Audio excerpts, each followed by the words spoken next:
All right, so we're starting tonight the series Settling For. And that can sort of comes across in a whole lot of different things in our life. And I want to talk to you sort of at this higher level a little bit tonight. Some of the stuff I'm going to talk to you about, this is about you.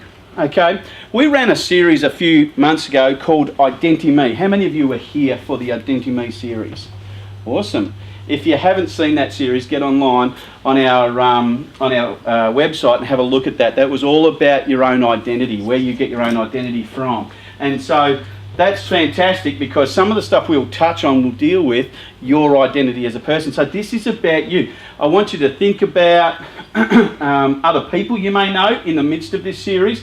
But tonight I really want you to take it to heart what really affects you as a person and what you settle for in your life.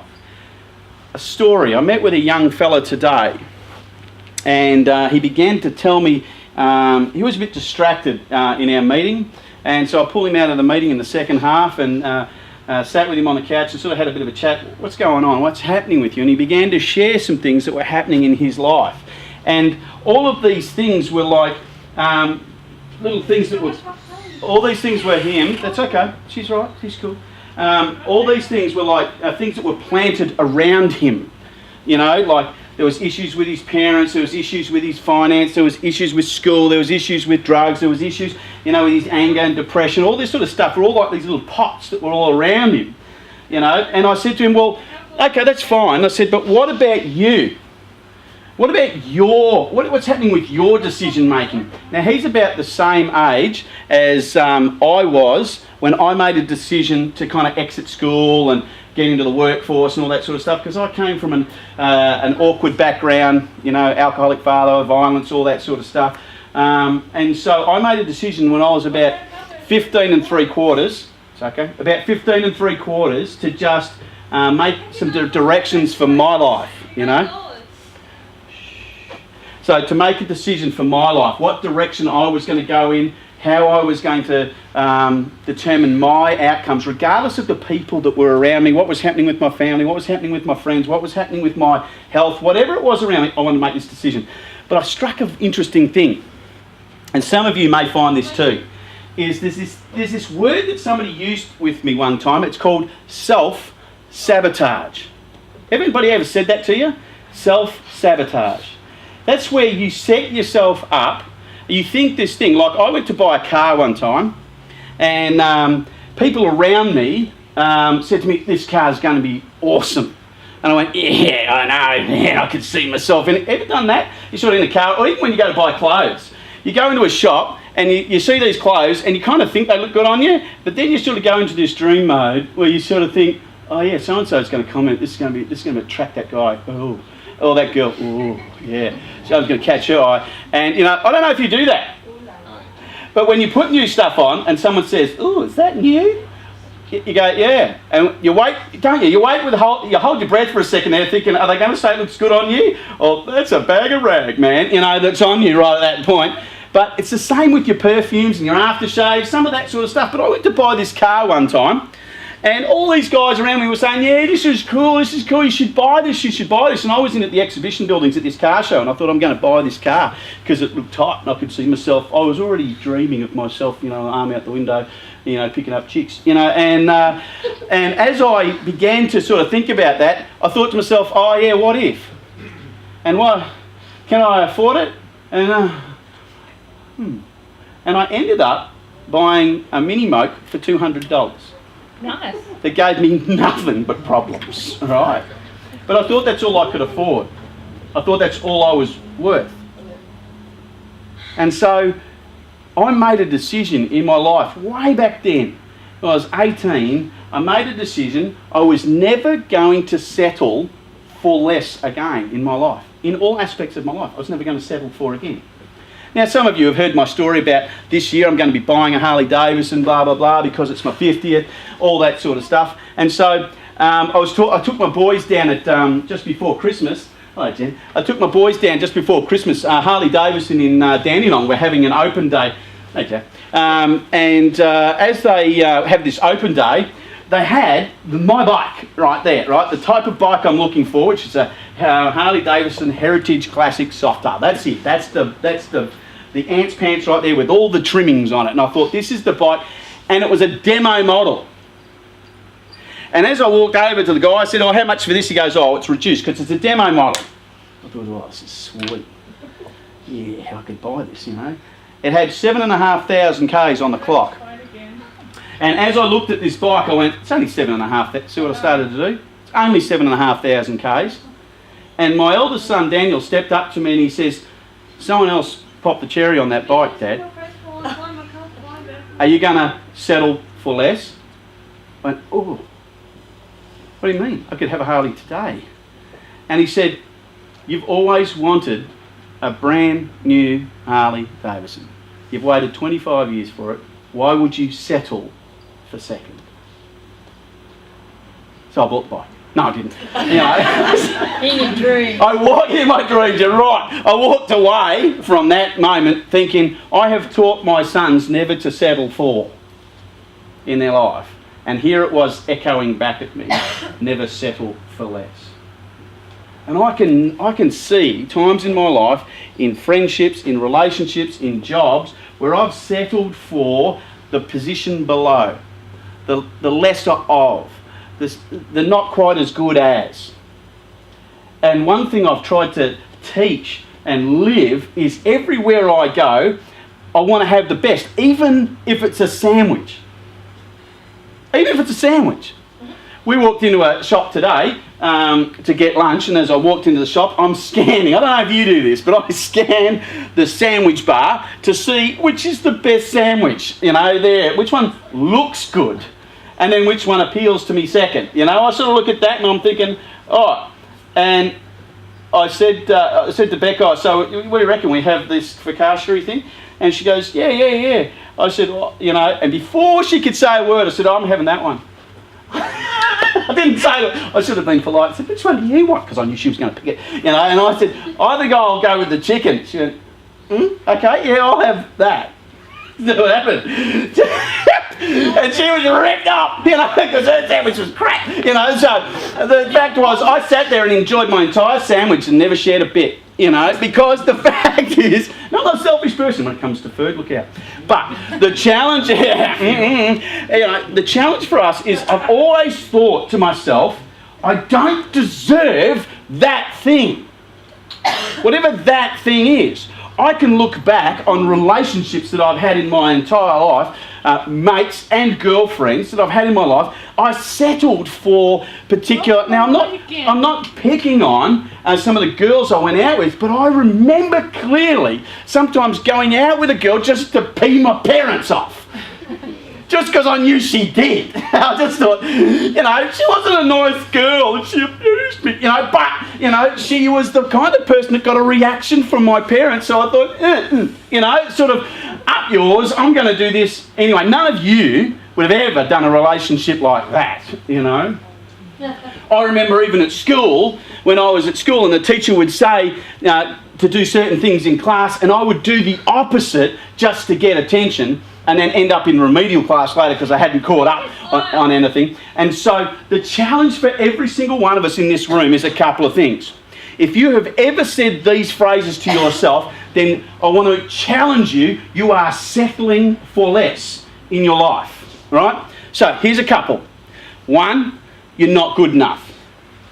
Number two, if you've ever said to yourself, after this, after I do this, after I do this, after I do that, I'll get that thing. I'll go for that job. After this happens, after that happens, after I get my year 10, after I get my year 12, after I get this job, after I get that money, after I get that relationship, after I get this, after I get that car, after I get that outfit, after I get that hairdo, after I get that spray tan, after I get that body, after I get that sandwich. You know, after I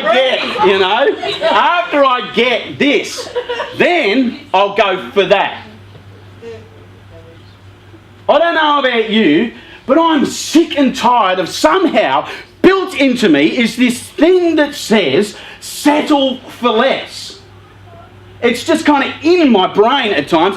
I'm not allowed that. I'm not allowed to go for that. I'm not allowed to. You live in Australia, one of the most phenomenal, lucky countries in the entire planet, and you're in the top 3% of the wealthiest people in the world. Let me tell you something. You can have this thing. You can have that life. You can have that thing. Here's another one for you. I won't start, you don't start anything because you think you might fail. How many of you have ever done that? Yes. You don't start something. Now, last year we did a night on Do It Afraid.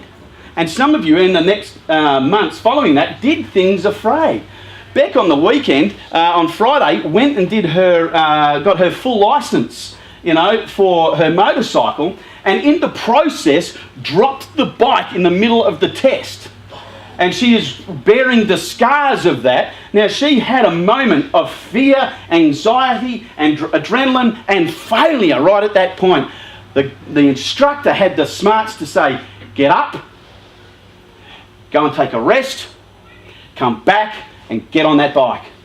So before shock had settled in, she'd gone, and come back and nailed it, and got her licence. And she'll show you most of the scars, the ones that you can see, And so there's the challenge, is we don't start things for the fear of failure. I heard this interesting phrase today: if you fall down, if you fall backwards, right? If you fall backwards like some, and you fall backwards, at least you can look up and get up. Isn't that amazing? Just this little phrase I heard on this thing today I was listening to, and it said, if you fall down, fall backwards, you can look up and get up. And I could see myself in situations in my life where I had fallen backwards. Somebody knocked the stuffing out of me. And I think, that one hurt, And then I open my eyes, I'm alive, and get up and go forward again.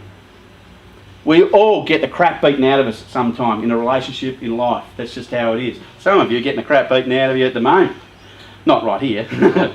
Maybe. How about this one? We blame others. Oh yeah, I can't do that because of... You don't understand if only my parents were... Yeah, but I've got a brother and sister that... Yeah, my nationality is... Yeah, but I can't do that because, the way my mum and dad have treated me over my years, this is why I can't do that anymore. Blame others out here. Blame. I can think of people I've blamed for things that I've done. Oh no, I'm cute. And as I go forward in my life, I can look back and think I still at times do that. I still have this kind of sookie me party, which is like, the reason I can't have this thing or do that thing is because of that person in my life. It could be a relationship, it could be a friendship, it could be something saying, oh yeah, they'll judge me if I get that thing. Whatever that thing is. I can't do that is one I hear everywhere I go, whether there's somebody of my age, older or younger, I hear everyone say that. You know what? I've seen young people do some stuff that has been phenomenal. And they thought they couldn't do that, and they end up doing that very thing and doing it really amazingly and feeling great for it. The other one is this one. Think about it. Oh yeah, let me think about it. You ever done that one? Someone gives you an opportunity, a promotion, somebody gives you an opportunity to go and be at something, an event, see a band, see a band, your favourite band that you've always wanted to go, oh yeah, I'll think about it. You ever done that? I've done that a million times. I'm sure I've done it a million times. I'll think about it. Think less, do more. That's a Yoda. Think less. He probably said it a different way, but he probably went, do more, less think, something. I don't even care. But the reality is, someday, what about that word? Someday. Someday. Someday. I've been chanting that one for 25 years about a Harley Davidson. Someday I'm going to have a Harley. Someday I'm going to have a bus. Yep. On Facebook, we've seen it. Yeah. That day came, and I bought a bus. Now, you know the interesting part? I know, for 20... No, guys, some of this is going to haunt some of you because I'm going to say 25 years, and some of you haven't even been around that long.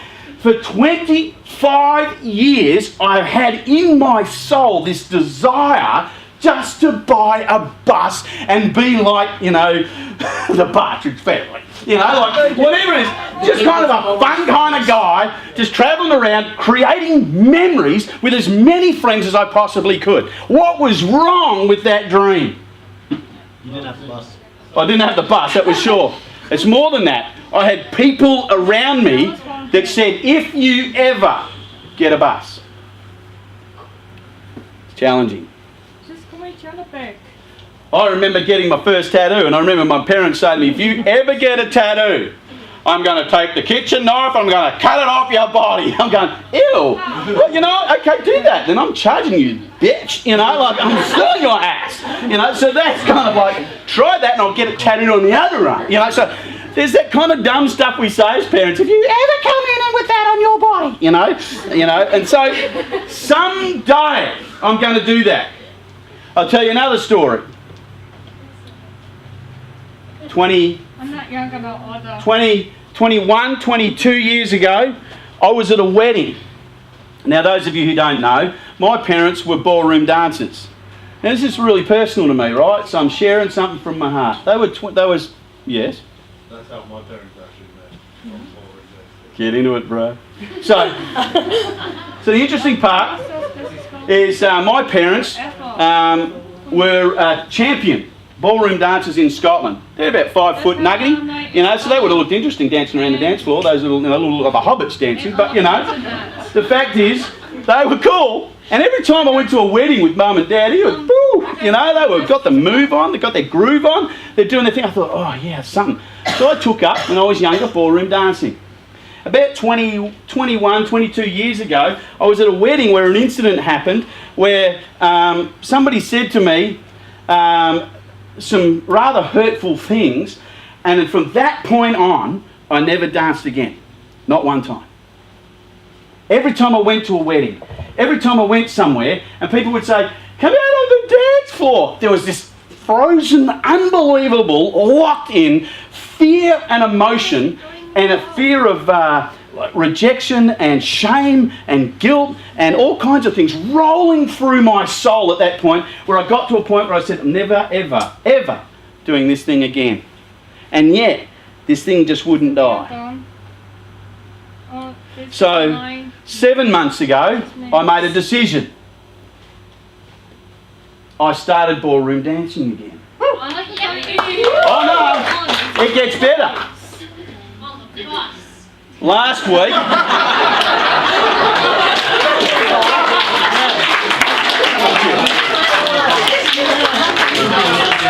that's points, man. That's totally points. Now, on the bus. Yes, it's going to be doing that on the bus. Anyway, I started this process when the, I guess you call her an instructor. Is that what she is? Yeah. The dance teacher, instructor, came up to me. And first of all, we're getting through the door. So how many of you have seen that movie, Shall We Dance? Oh man, I watched it on the weekend, I was bawling. My son walked in, I had all the lights off. My son walked in. If you haven't seen it, watch it. You'll see the moment where I start crying. Right? There's this gorgeous moment in this movie, and my son walks in, he goes out of the movie, like, help! Help! He goes, you're a freaking weirdo, man. Walked out. And then he started sharing his thing when he was crying at a cartoon. So I said, I win. You know. So here I am watching this movie, tears running down my face. Now 7 months ago I had this. Now last week, I'll tell you, when I first met the instructor, I went into the dance studio and I met the instructor. And I said to her, blah, blah, blah, this is my story. And she goes, no worries. I want you to stand in a certain way. I said, all right. And then she moved on in. The minute she moved into this pose with me, in close to me, I started trembling. Isn't it amazing how such a wound in your heart can actually create a physical response? And all the time I'm standing there, so Taylor, come and be my partner for a moment. So, Go Taylor! As I stood there, as I stood there, hey? So your hand just goes here. All right. So she can't dance yet. So as I stood there, I was holding my breath. I don't know why. I didn't. And Vanessa's looking at me. She goes, "Phil, breathe." I'm going, "I'm breathing." And she goes, "Stop trembling." I'm not trembling. Start breathing. I am breathing. Maybe I'm not breathing. And every time, so we'll share our dance with you next time. But the challenge was, she said every time, it was like I was having therapy in the middle as I started dancing around this floor, and all the time, every single time I mucked up the step, I was about to walk out, and I said, "I can't do this, I can't do this. I'm settling for less." Last week I went to my class, and I only do solo, right, like as in on my own, because I'm afraid of everybody else seeing me. Still. So this is fresh. So last week I said to her, "Okay, I'm here for my lesson." She said, "Excellent." She says, "I've got a goal for you this year. On June the 4th, 2 days before my 5th year. She said, on June the 4th, you're going to be doing Dancing with the Stars, Yarra Rangers with me, and you're going to be my partner." Almost passed out on the spot. Bet was with me. And I went, "I'm going to..." "Give me a bag! Someone give me a bag!" Hang on, man. And honestly, this was last Thursday. So I'm telling you, the things we settle for, now I'm nearly 50 and I'm heaving. I'm thinking, she goes, "Now we're going to do the waltz." I said, "We're not doing anything but the wobble, you know." And here's this moment where I'm thinking, no, I need to do this afraid. I need to not settle for less. This is something that has been in my soul for 25 years and has not been allowed to come out through people's inappropriate conversation and accusation over my life. So the challenge for us simply, I'll invite you all to the dance. I could be crap, you know, but I'll invite you to the night. It's the 4th of June. Oh, good. So the challenge for us simply... It's all right, sweetie. You be cool. Be cool. So the challenge for us simply is this. Thanks, Becca. If we can not settle for less in our lives, there's opportunities that are out there that if you do not confront while you're young, they will haunt you and hinder you and keep you captured it could be for your entire life. And so the challenge, guys, is you do it afraid. I'm freaking out about dancing in front of 300 people, you know, on the... So which dance did I choose? If I'm going to challenge you to find out which dance out of Shall We Dance is the dance I've chosen to do. All right? So you've got to watch the movie and you've got to come back to me, message me or Facebook me, whatever. Tell me which one you reckon it's going to be. I can tell you, you'll pick it, you know. You go, "Oh, God, that one's hot." You know, that'll be the one that you pick, right? So I'm going to challenge myself to do it. Watch the movie, it's fantastic. If you don't, if that's not your thing, that's my thing. That's my fear that I was settling for 25 years. So the challenge for you is, you know, if you can't celebrate someone else's success, then you need to have a look inside at yourself, because you might be jealous. You might be, you know, kind of a person that's maybe got some stuck, settled for less kind of attitude going on inside you. If you can't say to Taylor, "Well done," on the things that she's doing, "You are amazing," and not feel that, bitch, you know, kind of feeling, you know. And I mean, honestly looking at her, saying that you have every possible positive thing towards her for what she's doing in her life, affirming her, lifting her up and saying, "I am so proud of you. I'm so proud to know you. I'm so glad to, you know, be around you when you achieve things in your life." That is gold. That kind of place to be is amazing. Don't settle, and in a relationship, don't settle. Here's a statement I saw today. Don't settle for anybody just so you can have somebody. I was talking to a couple on the weekend, and they were saying to me about their relationship. The minute I met this two, I thought, they're not a couple. Weird. But, you know, and then they told me they had to tell me they were a couple. That shows you how sort of disconnected they were. And we're afraid, guys, in our relationships, we're afraid to be honest. We're afraid to be open, but we settle for because we think it's better to have that than no one. That's hard. Loneliness is a bitch. But if you knew in some of our lives, the persons or people we might have been with over our lifetime, sometimes you think, good riddance to bad rubbish, just saying. You know, but sometimes we don't have the courage to sort of do that or be that strong. There's a song I'm going to play for you, Maestro. This will only play you a part of this song. How many of you know the band Before You Exit? They're not an old school, they're a young band, by the way. It's kind of getting it on. You know, that's why I don't know them. You what?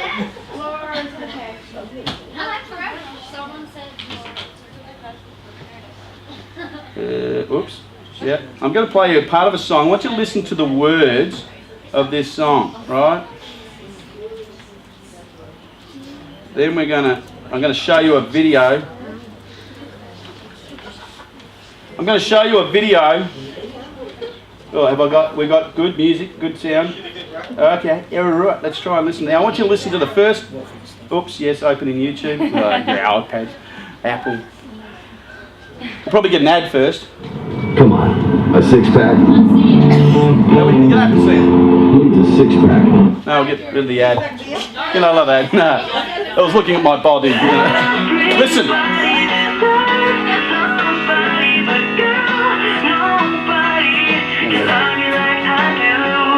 You could be a supermodel president, right and not wrong, but he's holding you back, and you're better than that. He won't even buy you flowers, stay up late and talk for hours. I think I can do that, I can think better than that. You should know that everybody deserves somebody, but girl, nobody can love you like I do. And I'm not perfect, but you're so worth it. I wanna change the world for you. So baby, don't settle for less. You deserve. So, baby, don't. Yeah. You know, we sing these songs, we idolise these bands, and we go, baby, don't settle for less, but you might be less right now where you are as a person. Thanks. Because, no, I'll tell you, man, the reason I say that is because I know at times I've been less. I've been less of a man to people in my world, less of a good friend, less of a dad, less of a husband, less of a, just a solid kind of friend. I've been less. And I'm sick and tired of being the less kind of guy. I want to look at the stuff that's in my life that causes blockers and say, stuff that, I want to be more than that. So when people hang out with me, they want to come dancing, you know? They want to feel like they're more. I'm going to show you a video which goes for about 6 minutes. This thing, I don't know about you, I love motivational videos, just love them. I think they rock, they're cool, they inspire me, but the thing behind it all is the person that put it together is somebody that has actually thought about what they're actually saying, which is very, very cool. Because this video inspired me, and I was saying to David, mate, you wait till you see this video. Now, I don't know if movies or music moves you like it moves me.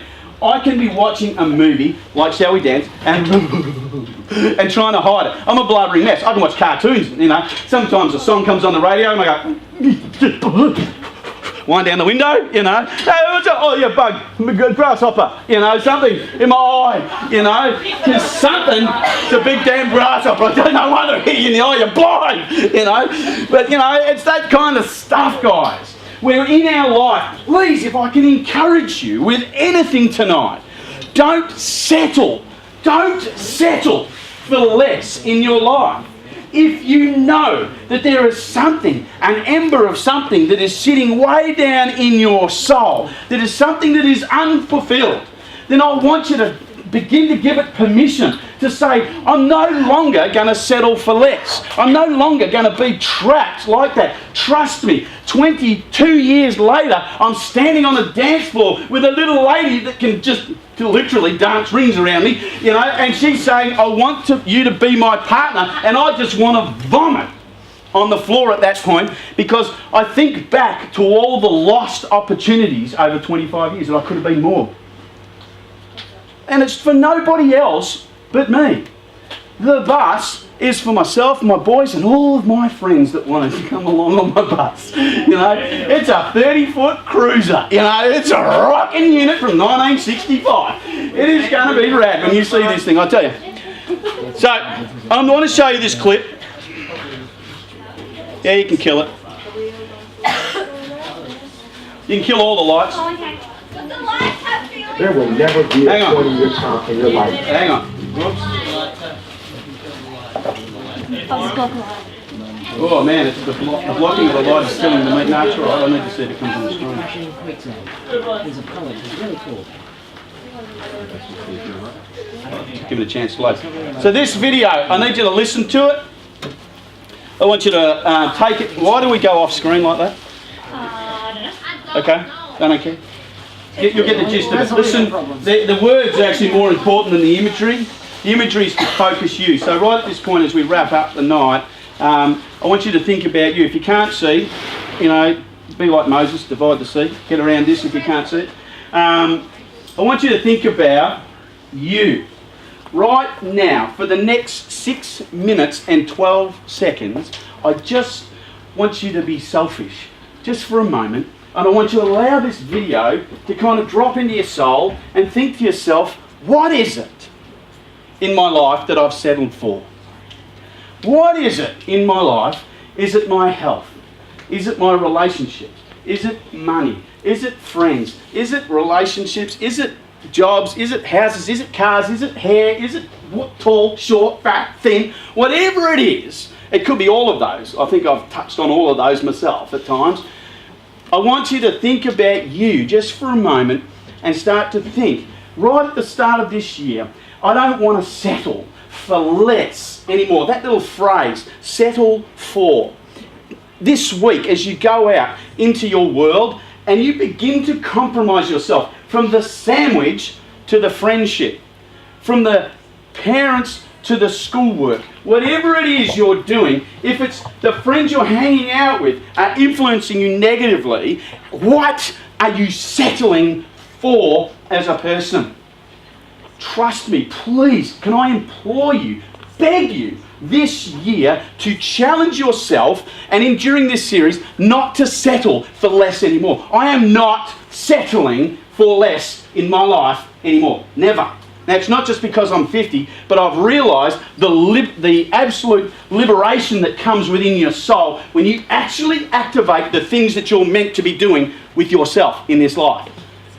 And something as simple as dance, when I fly around that floor feeling like I'm an elephant on gumboots, you know, and Vanessa's looking at me and saying, I have never seen someone pick up dance so quick.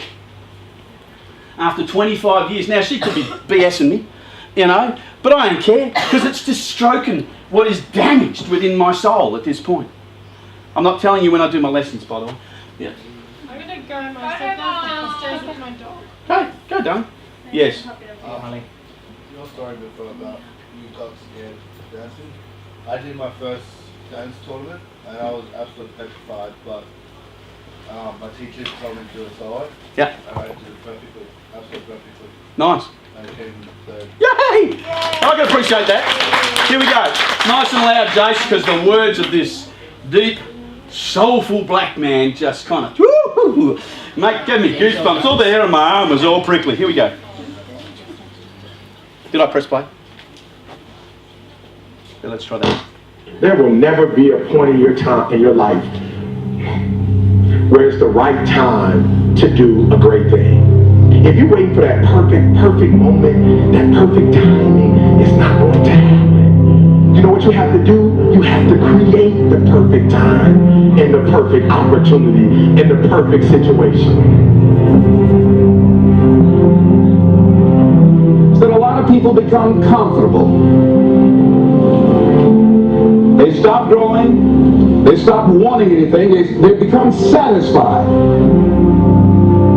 People getting ready to go to jobs that they don't like. Jobs that are making them sick. You see, when you're not pursuing your goal, you are literally committing spiritual suicide. When you have some goal out here that you're stretching for and reaching for that takes you out of your comfort zone, you'll find out some talents and abilities you have that you didn't know you have. When the messenger of misery visits you, what are you going to do? What will keep you in the game?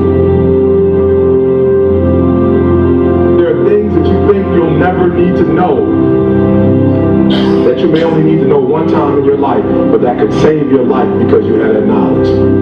Unless you attempt to do something beyond that which you've already mastered, you will never grow. What is it that you looked at some point in time and you decided that you couldn't do it? That you talked yourself out of it?